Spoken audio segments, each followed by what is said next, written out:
So a lot of people seem to have problems with flickering lights inside the refrigerator.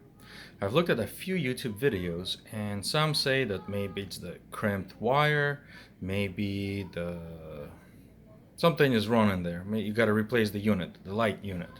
I did a little quick search. It seems like the light unit to replace is approximately $50, at least for the fridge that I have, which is a Whirlpool side by side. But there are many different fridges and brands, and a lot of them seem to have the same problem. I don't really know exactly why all of them are having this problem, but based on what I have discovered, I think they may be having the same problem. Maybe it's the same manufacturer of that particular light. Either way, to quickly show you what's happening is right here is the light unit. So this thing is where the issue comes. It's up there, and I think there's like way too little light to see it right now. Maybe okay, there we go.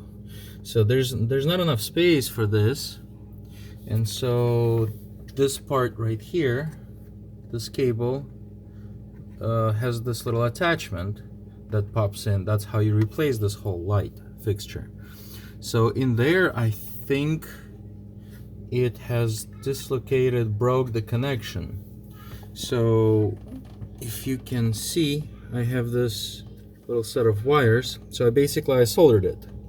I took this whole piece out, I ripped this thing out, and I took a soldering iron, I attached it to here, this cable, and then to here, and so now it's working.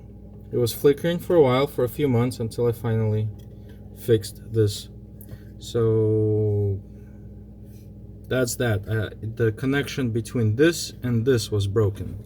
I think that's what the problem was. I kind of, every time I jerked it back and forth, it would like go on.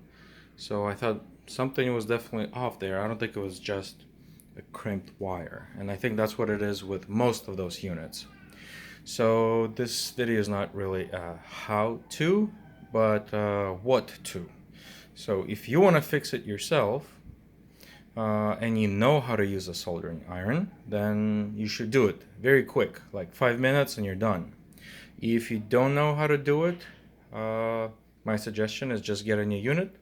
It looks like it's about 50 bucks or so, what I found on eBay or Amazon, or maybe one of those part suppliers. That's the simplest solution. I don't think you really need anybody to come out and do it for you. Just pop this unit from there, disconnect this and this, and you can attach a new one, or you can solder it. And now I just gotta put a little electrical tape around here and somehow jam it all back into the ceiling spot where there's no space. So that's about it.